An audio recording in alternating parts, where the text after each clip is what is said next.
Hello again, everybody, and welcome back to another Our Town Community Show. Can't be more excited to have my friend and colleague, you know her, BT Parker, with us today. BT, how are you? Fantastic, and thank you for hosting and for having me. Hey, it is a pleasure, and it has been a partnership and a friendship since we met. Yes, it has been. And excitingly enough, you're going to zoom out from today, and where are you headed? You're down to the governor's office.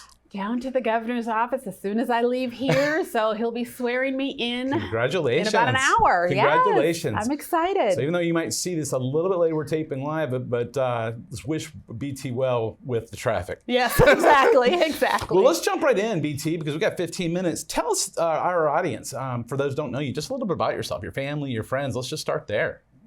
Well, I was born in Wisconsin and I moved here 26 years ago. So that means I am a Georgia peach. You are. Family officially. and I, yes, right? Officially, Absolutely. Yep. And my family and I, we live in Lawrenceville, but my family is also my extended family, right. which is, it has become the entire state of Georgia, it seems like. So I just have so many friends and family, and people are usually coming over my home. Well, except because of the pandemic. But before then, my home was the go-to home. So I've been missing a lot of family and friends lately. It's been a tough 24 months, but I see sunshine ahead. I see sunshine ahead. I mean, I think we're getting there. I really do. I've said that for a long time, but I'm hopeful and prayerful that we're getting there. Well, tell us a little bit. We'll get into your fun and some of the other things, but how important is giving back to you? You know, your philanthropic time or things you do. I know you do so many different things. I can't even name them all, but share that a little bit with our audience. Because I'm an attorney, I see the worst in situations. I see the worst in people, and people are always coming to me because they need hope, they need faith. And so I see a lot. And with that being said, I know that there's a lot of need out there for philanthropic giving, yes. That's right. For giving, whether it's your time and or your talent. And one of the reasons I'm on the Boys and Girls Club board is because of that. My foster daughter used to attend the Boys and Girls Club. A lot of times the Boys and Girls Club, they end up stepping in there as parents. 100%. Yes, and so that's one of the things that I do. I give money, my time, my talent as well to that. Also, I'm on the Northside Hospital board. I am also on the Prison Doctor board, and that's really important because there's so much going on in terms of our youth and crime prevention and trying to prevent the prison to... Is this the one, I just want to make sure, is this the one trying to keep people, if there's a deterrent to prison or getting out of prison, unsafe land? So, am I saying that right? Well, there are a couple of things here. So one, I'm involved with a prison doctor, and so we prevent children from going to prison. Our founder had been incarcerated. And so what he does is he does house calls, and he's the prison doctor, and we have been very, very successful with that, and we're going nationwide soon. Wow. So I'm proud to be on that board. But then also now in Gwinnett County, I'm working with Rehabilitation Enables Dreams, and that is a program which helps offenders so that they can go through the program and then not have it on their record, because obviously it affects employment, it affects schooling, it affects applying for a loan. And so I'm working with that as well. Well, that sets up the, you can go ahead and say it. Tell them what you're up to next. Well, what I'm up to next is bridging the gap between the community and the courts. And so I am running for judge. I am really passionate about recidivism. I'm passionate about the opioid crisis. I'm passionate about mass incarceration. And so because of those things, I'm running for judge. I'm going to be the change I want to see. Well, you know, I applaud anybody. It's easy for people to sit in the background and talk about things, but it's very difficult for people to put their name in the ring for whatever and actually step up to be change. So as I told my daughter this weekend, we were at a Houston tournament and we had a hotel kind of a mess. And I said, we had to change hotels. And I said, leaders lead. Absolutely. You know, and not talk about it. And she goes, I said, don't forget that. Leaders lead. I mean, they make the bet. And it doesn't mean you're always right, but congratulations. Well, and thank you. Want to hear more, and there'll be more to our audience as we get the show out. But let's talk about this 24 months, BT. You know, I mentioned the word fitness. That could be spiritual fitness. That could be mental fitness. This could be physical fitness. What do you think to our audience right now? I mean, I know I see a lot of people on the mental fitness time. There's a lot of depression and anxiety and loneliness. Have you seen that?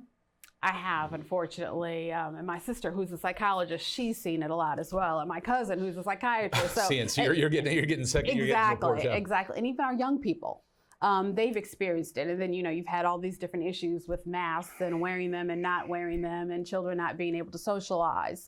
I've experienced it in my own way because, as I was telling you, with COVID and all, I haven't seen my friends and family the way I used to. Right? People would come over to my home, every 6 weeks or so, and my house is the hangout house. Yes, I mean, we'll just sit around and watch movies and things like that. And so I know that I'm experiencing it, and everybody else is experiencing it. And so I just, stay prayerful that things will change soon and that we will overcome. And we're resilient. We are resilient. We are very resilient. It was funny, in the same trip to Houston, I had 3 days of intense travel and soccer, but wonderful time with my youngest daughter, 14, when I was texting you the other day, and we were talking about something, and we got to the point, and she goes, Dad, because of the mask of 2 years, there's friends I've got to school with, I don't really know what they look like, so I imagine what their face looks like. So I see them in an event without it, and I'm like, wait, that's not what I thought you looked like.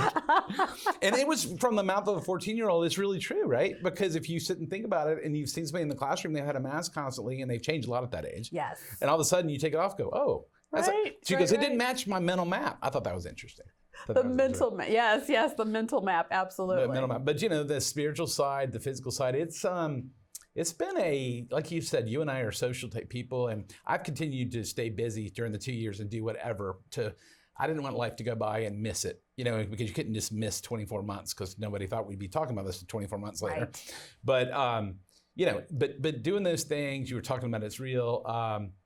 What about the faith component? I've said on the show a lot of times, I'm not talking about spouting out Bible verses and this and that, but how much does that drive you in terms of what you try to do in your life in terms of, making a difference? Well, I try to do what I call it is personify faith. And that's part of being the change that I want to be. I have faith in humanity. I have faith in people doing the right thing, which is, one of the reasons why, just to go back for a second which is one of the reasons why I do the philanthropic. I don't know why I'm having a problem saying that word today, philanthropic. Yeah. But I do a lot of that because it's important, because of my deep desire to help serve other people and my faith in humanity. So.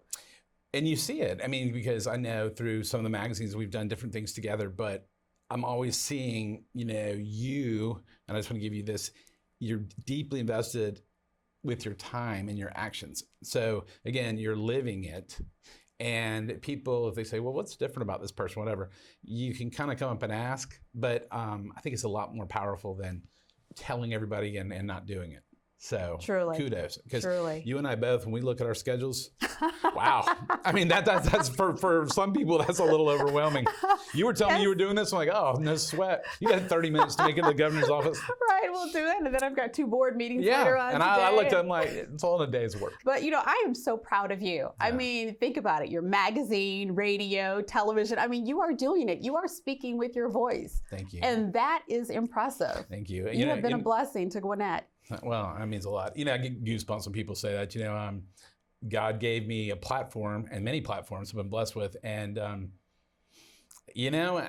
just try to bring great people together. And I remember early in the pandemic, BT, it said, if you don't know what to do, just do the next right thing. Doesn't mean you or I have any of all the answers or don't screw up all the time. I certainly do, but I appreciate that because I think it takes a village. Truly. Somebody was saying that it was our cover photographer. She said she was bragging on just being part of some of the stuff here. And I said, but it takes a village. I mean, what you've done and what you do. And there's so many great people out there that they don't get covered at all. So that's been my main focus. How do we give those people a voice instead of the news we see every day? Right. So thank you. I appreciate that. Well, let's talk about something fun. What are you looking to fun in 2022? Can you believe it? I mean, we sit here and we're recording in the very beginning of March. Show probably out in a couple of weeks, but we're in March of 2022. Yes. I mean, really? I mean, I'm the time year. is flying. Yes, exactly. The clock doesn't stop.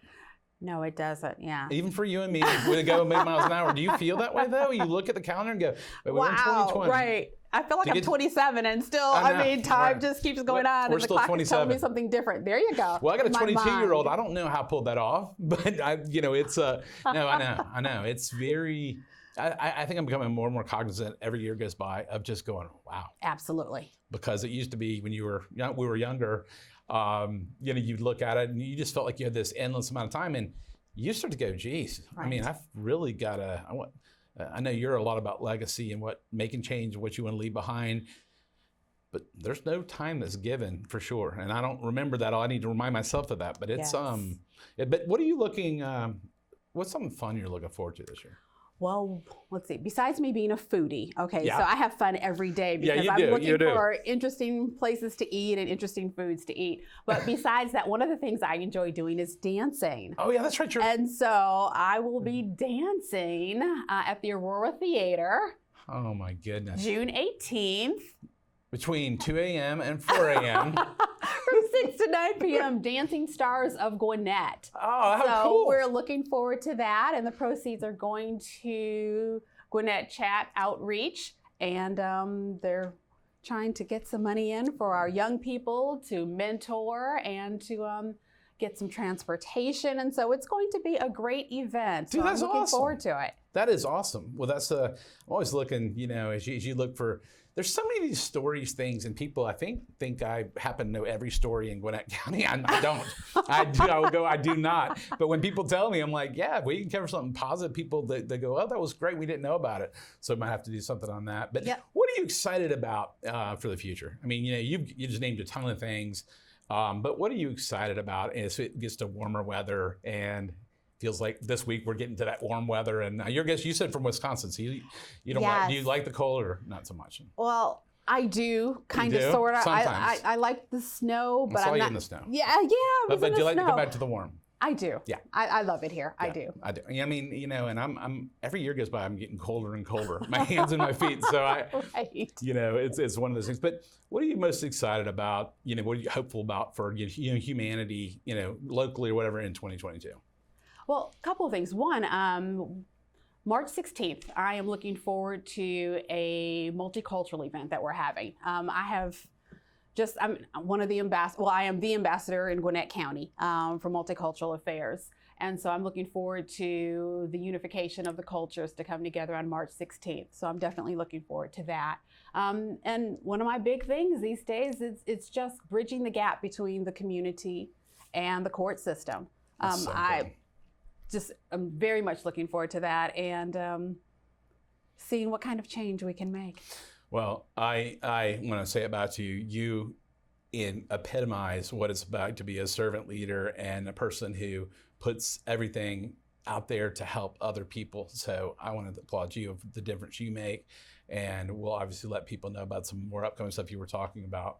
But kudos to you and your family and all the stuff you do, because you do have fun, and I like your stuff because I know you don't take yourself as seriously, nor do I. I do not. Because I do not. If we're gonna go do the things we do, if you take yourself that seriously, you're just ready for people making pot shots at you. I'm like, I was as we come to a close, I was in the airport coming back the other day, and I guess my daughter filmed me on in the restaurant at the airport, the Houston airport, and I guess I said, do you need an eye drop? I put an eye drop in my eye in the restaurant, and she put that in her Snapchat story, and she was like, who does that? I'm like, right. me, right, exactly. You cannot take yourself too seriously. You cannot take yourself too seriously. But all right, well, we're coming into the show. B.T. Parker, my friend, thank you for coming on as a guest, and thank you for all you do and making the change. Appreciate it. Thank you for all that you do. Thank you. It's my pleasure. It's my pleasure having you on. Well, folks, you've been listening to another My Town, Your Town, Our Town. We'll see you next time.